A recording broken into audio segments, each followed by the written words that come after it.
Ya, terdakwa Yulis dan kawan-kawan kembali pada dinyatakan dan umum. Bapak sehat tadi siap tidak? Oke.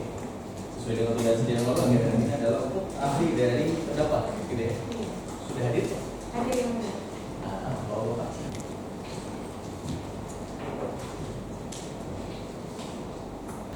Yang mulia terkait untuk sanksi di persidangan terakhir dari 2011 ya terkait tuntutan, karena setelah itu dari 2012 ke 2016 akhir saya bekerja di Dinas Perkebunan Provinsi Riau.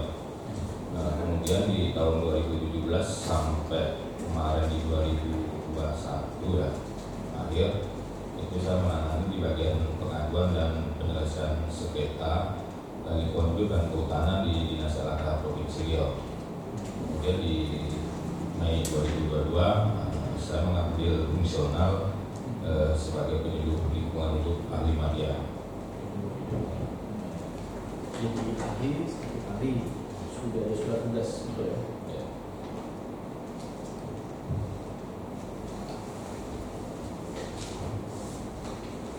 Tanggapannya dari mau baca? Lingkungan hidup dan kehutanan. Silakan. Terima kasih yang mulia. Saudara ahli ya, terkait perkara yang saat ini sedang dihadapi oleh terdakwa John Swandi itu kan berhubungan dengan masalah keterlanjuran penguasaan kawasan hutan kebun yang sedang terbangun ya. Menurut ahli, apa yang saudara ahli ketahui tentang keterlanjuran kegiatan dalam kawasan hutan? Mohon penjelasan. Jadi begini, bukan saya keterlanjuran itu adalah beberapa kegiatan usaha ya, baik pertambangan, perkebunan maupun kegiatan lain yang dilaksanakan setelah terbangun di kawasan hutan sebelum terbitnya Undang-Undang Cipta Kerja tanpa adanya izin persetujuan atau persetujuan perizinan di bidang kehutanan.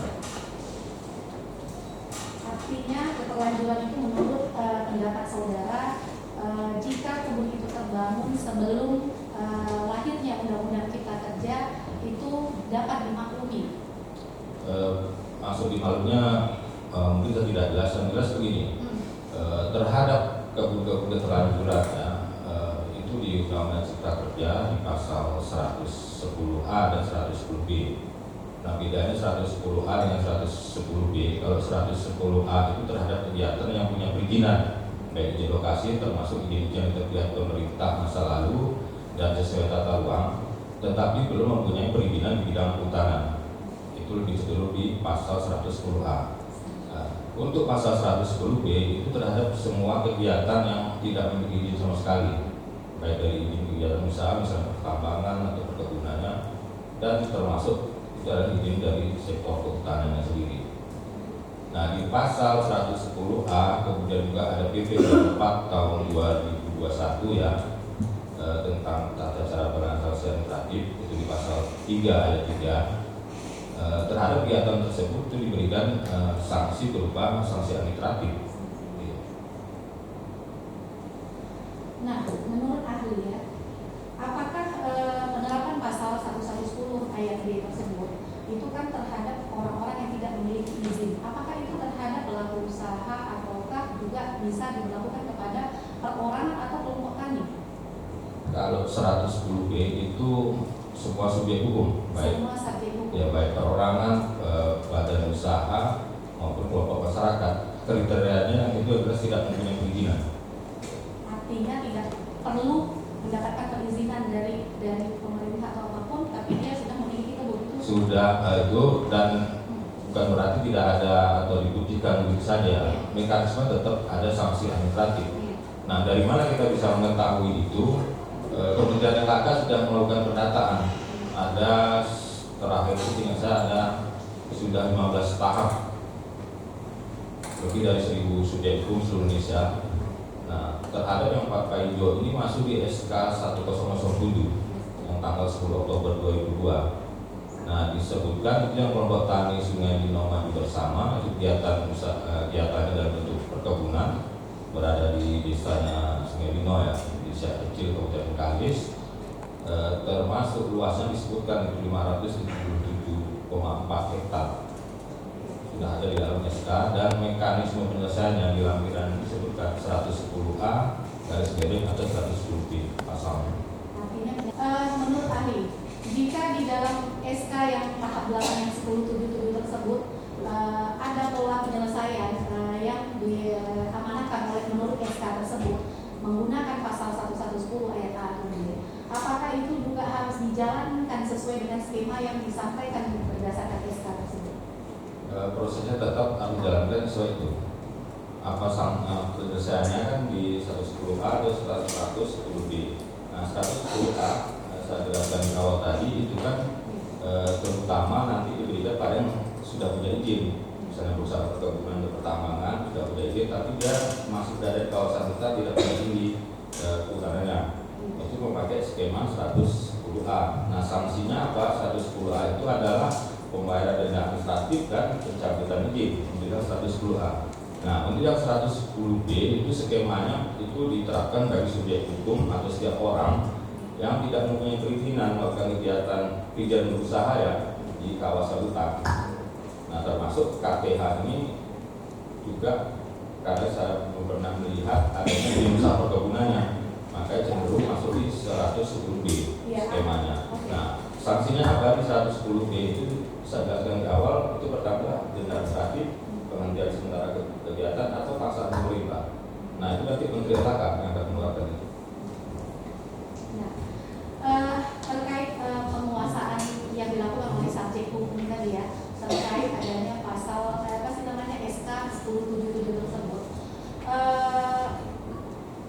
artinya menurut pendapat ahli diperbolehkankah penyelesaian itu skemanya sebenarnya secara pasal 110 itu menggunakan pola penyelesaian administrasi? Aturannya memang seperti itu di Undang-Undang Cipta Kerja ya, di pasal 110B yang merupakan perubahan dari Undang-Undang 18 ya, tahun 2013. Kalau pasalnya sebetulnya itu di UCK itu pasal 37 yang melakukan perubahan terhadap Undang-Undang 18. 110A 110B itu adalah pasal tambahan dari Undang-Undang 18 tahun 2013. Nah, jika terhadap beberapa subjek yang dimaksud menurut pasal SK 1077 tersebut melakukan kegiatan di atas kebun yang sedang terbangun ya, ketelanjuran tersebut, apakah bisa muncul pidananya? Sebetulnya belum bisa. Kenapa saya katakan belum bisa? Di dalam SK kan juga telah disebutkan ya skema penyelesaian luas dan kegiatannya dalam perkebunan. Artinya selama kegiatan perkebunan ya, kita harus lihat juga kegiatan perkebunan itu di Undang-Undang 39 tahun 2014 itu mulai dari pengolahan sumber daya alam, sumber daya manusia, sarana prasarana, kemudian alat dan mesin, budidaya, panen, pemasaran, dan pengolahan yang terkait dengan komoditi perkebunan. Artinya kegiatan perkebunan kita tidak bisa lihat hanya dari tanaman yang ada. Semua tahap itu adalah bagian dari tahap kegiatan usaha perkebunan.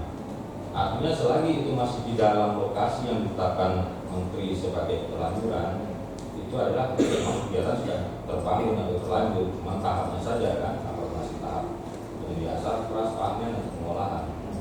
Kemudian gini enggak Bu, dikatakan dia kegiatan baru apabila dia jelas di luar area yang setelah ditetapkan Menteri, itu bisa kemungkinan besar itu langsung bisa pidana. Atau melakukan kegiatan baru, kok tadinya misalnya pakai dua kegiatan perkebunan, kok tadi ada kegiatan pertambangan, nggak ada itu adalah kegiatan baru. Artinya kegiatan yang di luar SK tersebut ya, SK yang sudah ditetapkan. Baik jenis kegiatan maupun dari segi lokasi luasan. Menurut ahli, apakah setiap orang masih diperbolehkan menguasai, mengelola, dan melakukan kegiatan perkebunan setelah terbitnya SK Menteri 1077 tersebut? Maksudnya subjek hukum yang kita bicaranya? Masih diperbolehkan karena pendapat saya nih ya. Karena itu kan sesuatu area harus sekolah, tidak mungkin dibiarkan. Kalau dibiarkan kan banyak resikonya, ini bisa diklaim orang, menimbulkan konflik atau terjadi kebakaran. Termasuk selama ini semua juga kegiatan seluruh Indonesia yang sudah kapan dia harus berhenti itu pada saat dia diberikan sanksi penghentian sementara oleh Kementerian LHK atau pencabutan izin, baru dia tidak boleh melaksanakan kegiatan di lapangan. Artinya sanksi berupa pidana terhadap subjek hukum yang melakukan penguasaan itu apabila memang keluar surat penghentian langsung dari kementerian. Iya. Gitu, Ada namanya sanksi, ya, ada sanksi administratif itu namanya penghentian sementara kegiatan di lapangan atau pencabutan izin. Nah, biasanya diberikan sanksi seperti itu, misalnya dia suruh bayar denda, tidak juga nanti akan diberikan sanksi yang begini penghentian sementara kegiatan. Baru nanti tindak pidananya setelah semua sanksi administratif diberikan, tapi tidak juga baru tindak ke pidana.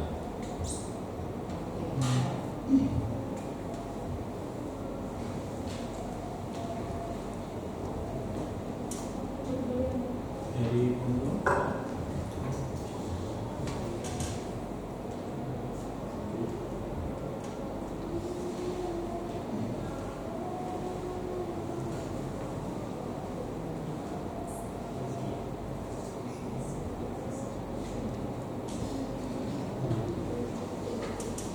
Ahli, sebelum ada undang-undang cipta kerja, Ya. untuk melakukan eksploitasi terhadap hutan itu hukumannya apa untuk pelaku? Itu di Undang-Undang 41 dan Undang-Undang 18 Pidana. ada pidana. Nah, terus setelah adanya undang-undang hak cipta ini, apakah hukuman buat para pelaku yang mengeksploitasi hutan itu berganti dari pidana menjadi administrasi, Ya, atau betul. sebenarnya itu terpisah? Berganti, yang mulia. Berganti. Ya, karena di pasal 110 jelas itu kan disebutkan di pasal 17 pelanggaran 17B, C dan E. Yang di 17B itu kan melakukan setiap orang dilarang melakukan kegiatan perkebunan kan di kawasan hutan, yang C-nya itu menerima titipan atau mengangkut, yang ke E-nya itu menjual, membeli atau mengolah. Kalau itu dilaksanakan setelah OJK itu langsung pidana. Cuman itu kan ada pasal 110A dan 110B tadi yang mulia. Di 110A dan 110B itu disebutkan mengacu ke pasal 17 tadi yang dilakukan sebelum undang-undang cipta kerja. Itu diberikan sanksi administratif. Nah, tadi kan saya bilang yang ada di SK yang itu masih ada proses pemeriksaan ya, Verifikasi dan validasi dari Kementerian apa itu kan. Nah, itu hasilnya nanti bentuknya itu pasti semua yang tercantum namanya di dalam SK itu ditentukan akhirnya nanti sanksi administrasinya seperti apa, atau nanti masih di filter, artinya oh ini yang bisa dilakukan tindakan administrasi, yang lainnya tidak bisa, sehingga nanti diproses secara pidana. Kalau sudah masuk di SK data dan informasi itu kan dilakukan verifikasi dan validasi yang mulia. Nah, hasil verifikasi dan validasi itu untuk memberikan sanksi administratif. Jadi sudah pasti yang ada di SK itu Sanksi bakal administratif. ditentukan sanksi administrasinya. Ya.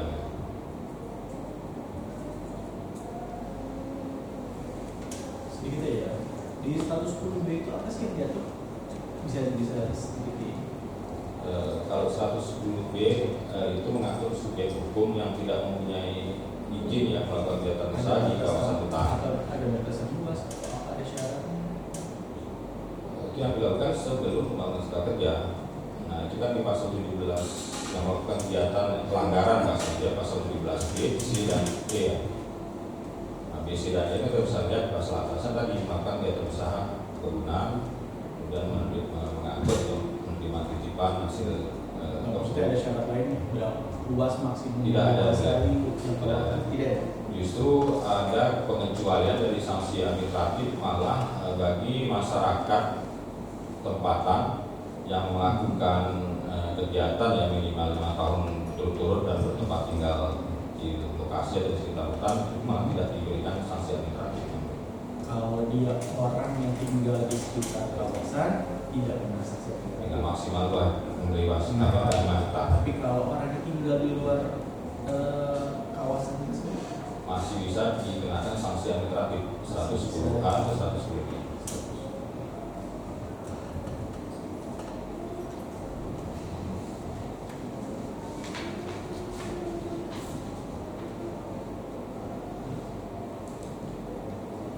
dari kalau penasihat hukum berapa terakhir? Iya, satu ya. Terkait masalah SK ya, SK yang sudah sebutkan tadi, SK 1077 tersebut.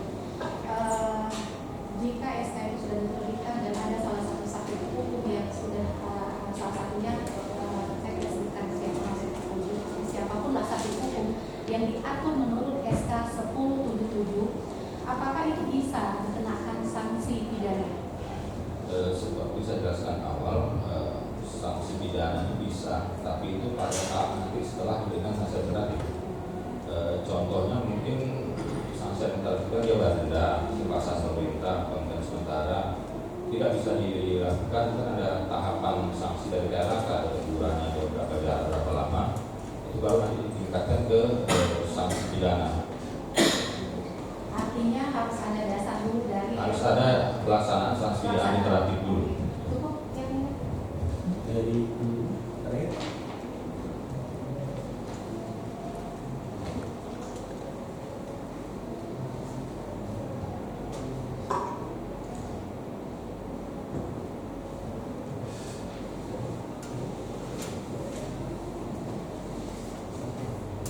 ahli sebelum kita akhiri ada pendapat lain yang siapa tahu penting tapi belum sudah kami tanyakan. Saya rasa cukup.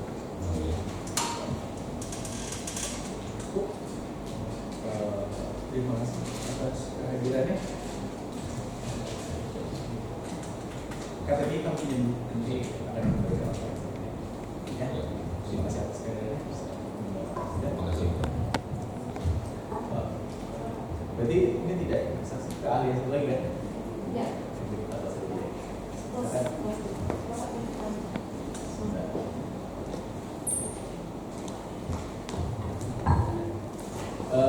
Masih ada alat bukti yang mau diajukan? tertulis yang bukan saksi maksudnya ada Alat bukti kan pertanyaannya ada alat bukti Tidak. yang diajukan. Cukup yang mulia. Cukup. Kalau cukup, akan selanjutnya nanti kita akan memeriksa terdakwa di minggu depannya. 27 Maret 2024. Sebelum sidang Pak Peggy itu ada di penjelasannya. Ya, izin Pak yang mulia terkait permohonan Ya. Untuk pinjam pakai Pinjam pakai. belum selesai kami bermusyawarah, jadi nanti tinggal cek aja di MFRK depan. artinya tinggal cek dia. Ya, tinggal cek aja. Apakah akan ditemukan atau tidak? Iya. Cek aja di depan. Ya. Ada ini. Pak Peggy sudah ditahan tentang kooperatif penundaan sidang ini sampai dengan panggilan besok. Jadi saudara hadir lagi tanpa panggilan ya. Untuk sidang bersama Bapak Projo tidak akan selesai.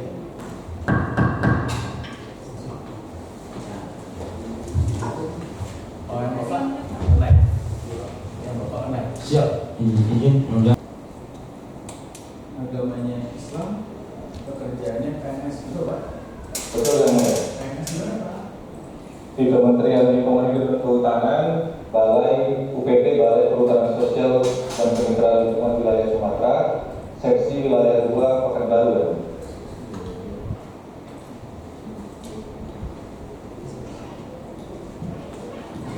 Sebelum kita ini sedikit bisa kita dapat CV Bapak, jadi pengalaman pendidikan, kerjaan, dan keahlian yang Bapak miliki. Soalnya di sini. Baik yang mulia, izin saya Ahmad Jalan Lubis SUMSI, pendidikan terakhir sarjana Rangka 2 dari program studi pengelolaan sumber daya alam dan lingkungan Fakultas Pasca Sarjana Universitas Sumatera Utara yang mulia. Keahli pangkat saya penata 31 3D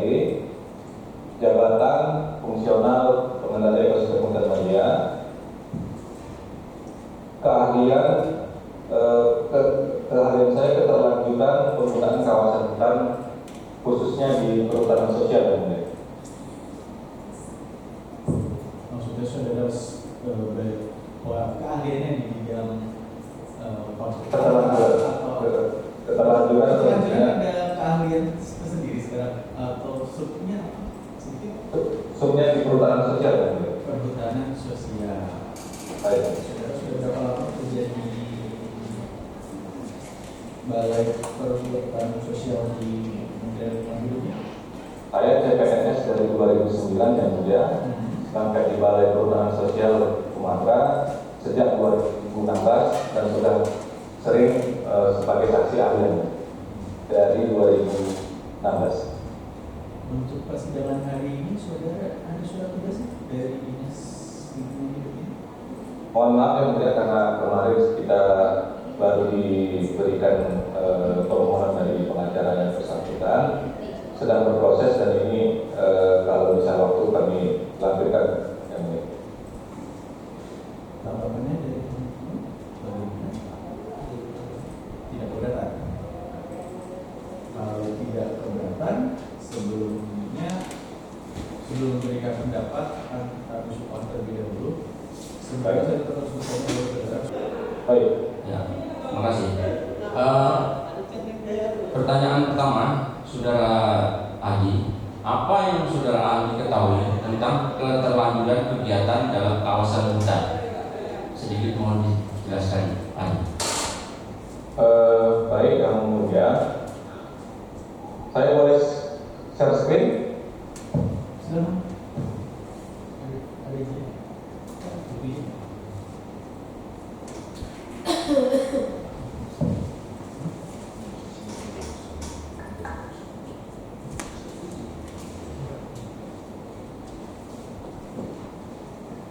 Oke, sudah kelihatan slide. Silakan. Nah, izin yang mulia, kami kemarin diminta untuk menelaah permohonan saksi ahli, jadi ada beberapa yang saya sampaikan. Yang pertama, tersangka Saudara Sutarno ditetapkan melalui surat keterangan di bidang Mabes Polri nomor S 90 dari 8/2003. Kemudian, tersangka Saudara Sutarno Hadi Raharjo merupakan pengurus dari Koperasi Sungai Linau Maju Bersama dengan total luas garapan untuk Saudara Sutarno 41,9 hektar. Lokasi garapan kebun sawit di atas secara administrasi berada di Desa Sungai Linau, Kecamatan Siak Kecil, Kabupaten Bengkalis, Provinsi Riau.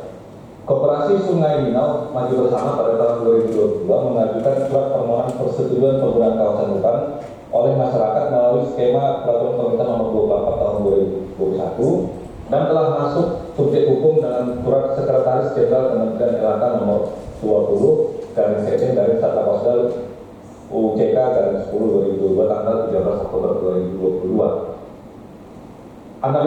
Analisis peta yang saya lakukan berdasarkan informasi yang kami peroleh dari koordinat lokasi yang tertera pada Plan Papan Pengumuman Jupiter Polri dengan koordinat seperti yang saya sampaikan ini ya.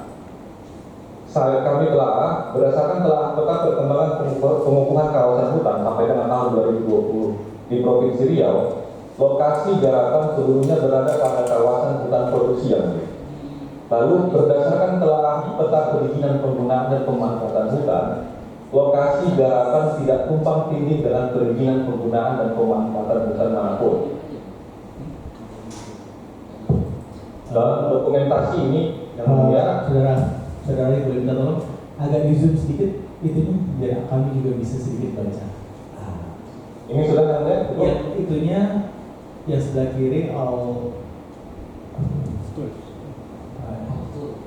auto-nya di close dulu Pak. Ada X yang sebelah kiri autos di bawahnya edit. Sebelah kiri. Ya itu di close dulu. Nah, agak di zoom sedikit biar kami bisa baca juga Pak. Karena kebetulan layarnya cuma sebagian. Baik. Ini yang mulia. Oke, baik. Saya lanjutkan yang mulia, ini papan informasi yang disampaikan ke kami sudah telah titik koordinatnya. Mohon izin yang mulia, ini dokumentasi foto pada saat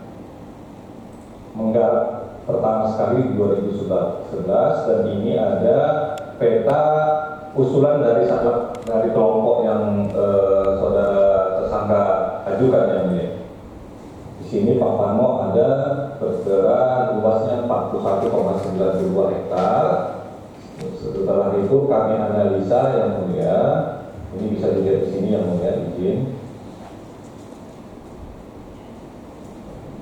Maaf yang mulia agak loading. Ya ini dia.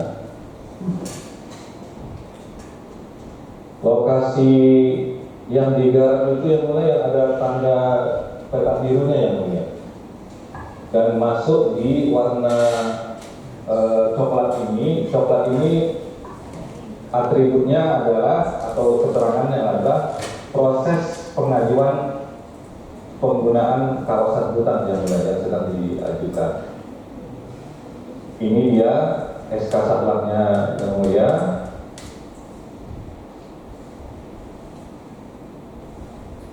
Di nomor 2 subjek yang disampaikan tadi 2022 dari oleh Satlak Wasdal KPH Sinarino maju bersama. Demikian yang mulia bisa saya sampaikan. Terima kasih.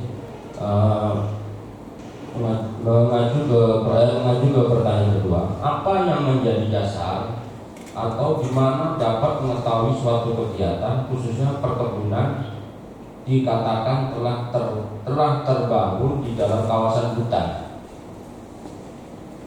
Baik, yang mulia, saya jelaskan.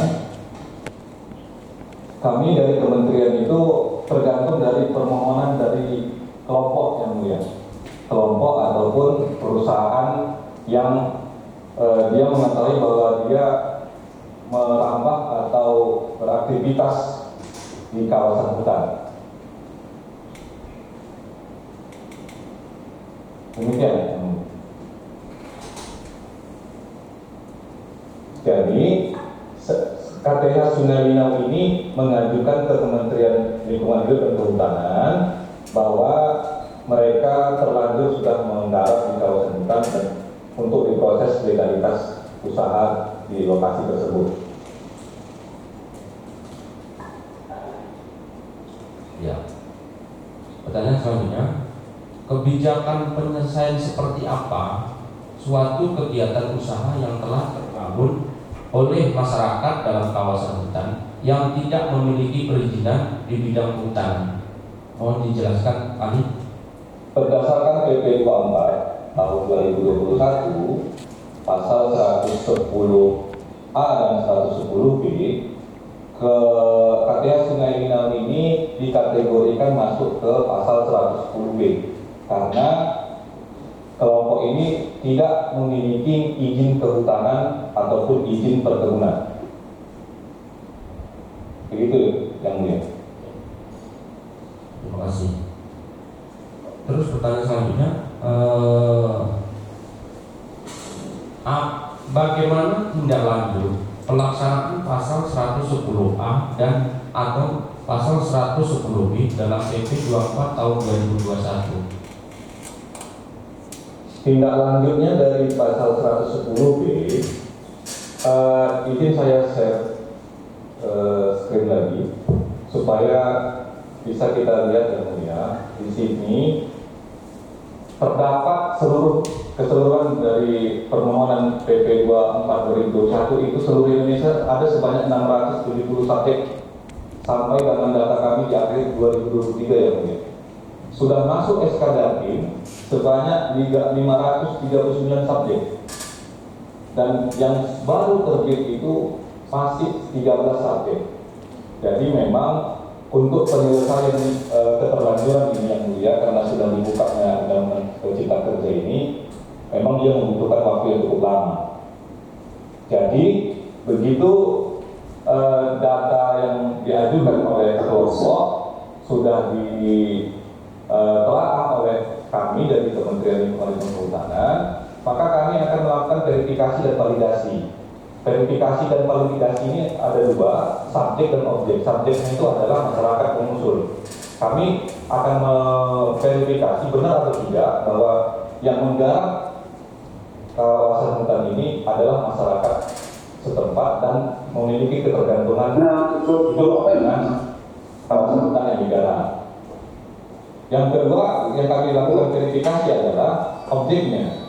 Apakah objek tersebut sesuai dengan yang dimohonkan? Misalnya begini, yang dimohonkan untuk diselesaikan dengan ID Wampa ini adalah perkebunan. Ternyata pada saat kita cek, malah di sana bukan perkebunan tetapi pertambangan. Nah ini tidak bisa proses. Yang di Zoom mohon tenang dulu, jangan sampai berisik. Silakan dilanjutkan Mas Pak. Jadi begitu yang mulia. Terima kasih, Pak Ali. Selanjutnya, terima kasih Ali. Selanjutnya pertanyaan, apakah pada saat pengerjaan kelompok terkait keterlanjuran penggunaan kawasan hutan dapat dipidana? Ada dua yang saya maksudkan ini, ada dua prinsip yang kita harus penuhi. Kita sama-sama menyepakati tadi keterlanjuran penggunaan kawasan hutan itu seperti apa. Ada banyak yang mulia, pertambangan, perkebunan, pemukiman. Nah, kalau dia mengajukan keterlanjuran itu perkebunan kelapa sawit contohnya. Tapi pada saat yang bersamaan atau setelah melakukan permohonan, kelompok tersebut melakukan aktivitas baru yang di luar atau yang tidak berkaitan dengan perkebunan sawitnya, itu bisa dipidana. Contohnya, dia di lokasi perkebunan itu dia memotong kayu di dalam kawasan hutan. Lokasinya yang diajukan ke Kementerian LHK itu sama. Itu bisa dipidana karena tidak sesuai dengan yang diajukan dari awal. Tapi kalau misalnya kegiatan yang berhubungan masih dengan yang dimohonkan, itu tidak bisa atau tidak dapat dipidana karena dia masih berproses.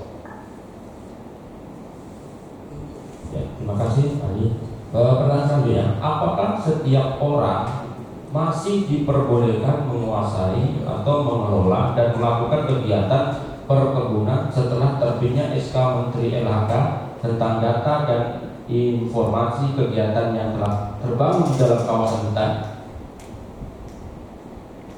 Selama masih di area yang diizinkan, itu masih diperbolehkan dengan catatan tidak bertentangan dengan keterlanjuran yang diajukan ke Kementerian Lingkungan Hidup dan Kehutanan. Begitu. Terima kasih. Selanjutnya, siapakah yang melakukan verifikasi dan validasi data dan informasi suatu perizinan tersebut? Verifikasi dan validasi yang siapa-siapa saja yang akan terlibat itu akan di SK-kan oleh Ketua Satlak Wasdal. Ketuanya Satlak Wasdal ini Bapak Sekjen kami, Sekjen Kementerian Lingkungan Hidup dan Kehutanan. Adapun orang-orang atau pihak-pihak instansi yang terlibat, diantaranya dari Kementerian LHK sendiri dari Jakarta dan pusat, lalu UPT-UPT yang terkait seperti Dinas Lingkungan Hidup dan Kehutanan Provinsi, KPH setempat dalam hal ini KPH Bengkalis, lalu Balai Gakum, Balai Pemantapan Kawasan Hutan, Balai Perhutanan Sosial dan Kemitraan Lingkungan Wilayah Sumatera, dan kebetulan karena ini lokasinya di hutan produksi, maka akan dilibatkan juga dari Balai Pengelolaan Hutan Lestari Pekanbaru. Demikian.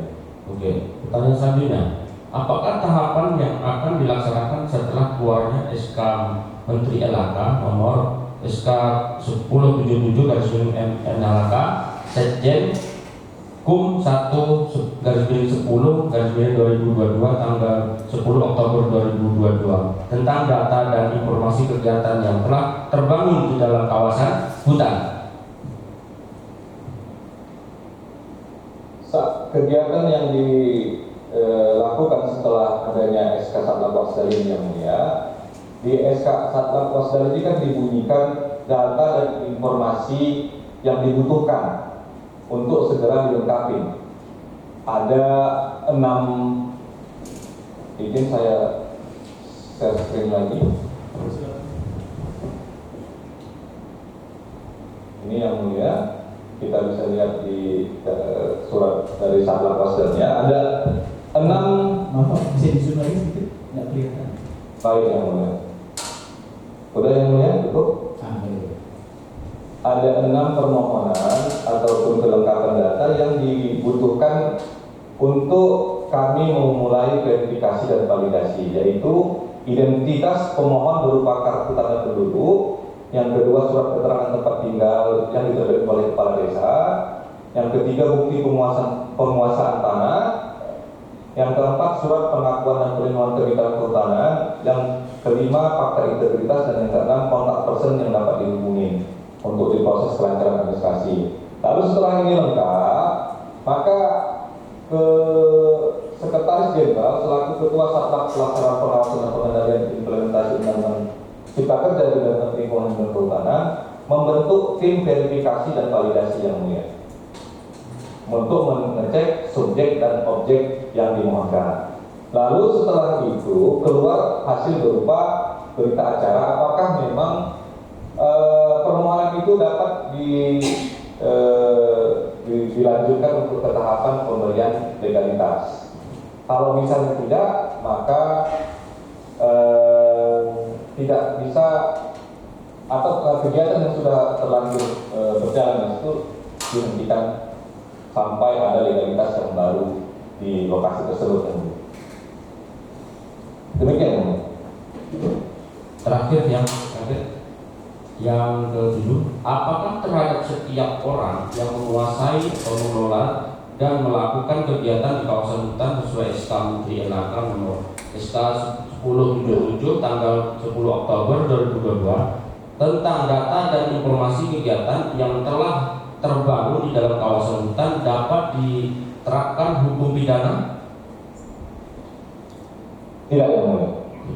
Sepanjang kegiatan yang dilakukan oleh kelompok masih berhubungan dengan garapan yang yang terbangun sesuai dengan yang disampaikan. Jika tidak sesuai, seperti yang saya sampaikan tadi, itu kegiatan baru dan setelah terbitnya Undang-Undang Cipta Kerja berarti bisa dipidanakan. Jadi Assalamualaikum terakhir. Satu ya. Ahli, bagaimana di suatu desa kalau memang di situ ada masyarakatnya, ada mengeluarkan suatu surat keterangan riwayat kepemilikan atau penguasaan tanah, udah terlanjur di dalam lahan tersebut mengeluarkan seperti surat legalitas seperti itu oleh desa, bagaimana penyikapannya? Yang jelas yang mulia, untuk SKT setelah 1986 di dalam kawasan hutan itu tidak berlaku yang mulia.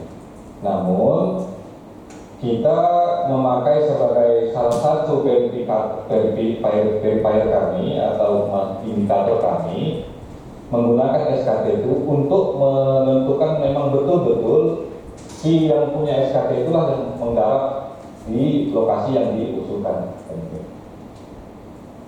Makanya tadi di SK 1077 Satlan Wasdal itu bukti penguasaan tanah itu kan dilampirkan dalam hal sertifikat hak milik, hak guna bangunan, hak pakai, diri, RTC, surat keterangan tanah, surat keterangan ganti rugi itu dilampirkan ya supaya izin yang kita berikan tidak menimbulkan konflik baru dengan sama kelompok atau antar masyarakat di situ yang mulia. Dan memang program ini kita memang prioritaskan untuk masyarakat setempat, bukan masyarakat dari luar. Misalnya di desa Sungai Linau, ternyata yang mengusulkan di situ malah dari Pekanbaru. Nah itu kita hindari, memang masih diperbolehkan, tapi tetap kami jaga yang lebih dominan adalah masyarakat asli di lokasi pengusul.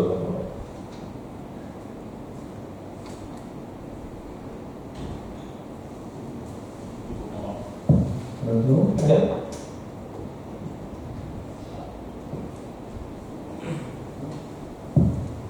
Saudara ahli, sebelum kita tutup, ada pendapat lain yang mau disampaikan? Siapa tahu penting perkara ini tapi belum kami tanyakan. Saya rasa cukup ya. Oke, kalau cukup, saya minta tolong Pak, nanti CV sama surat tugasnya kalau sudah selesai semua disampaikan ke penasihat hukumnya, biar kami bisa tetap lakukan dalam saya kalau juga. Baik, yang mulia. Oke. Kalau gitu, terima kasih saudara ahli sudah di dalam sidang, sudah bisa menyampaikan sidang. Pak penasihat hukum, masih ada alat bukti lain yang diberikan? Sementara cukup ya.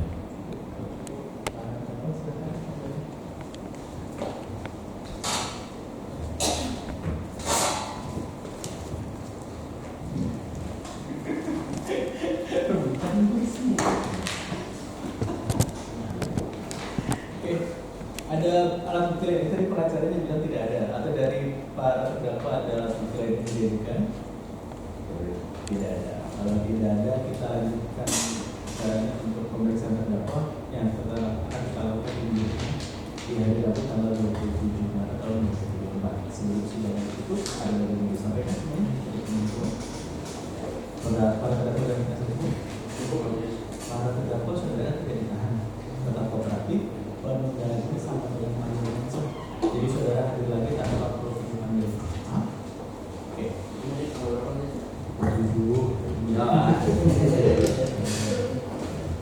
Sama Pak. Belum ditutup loh Pak.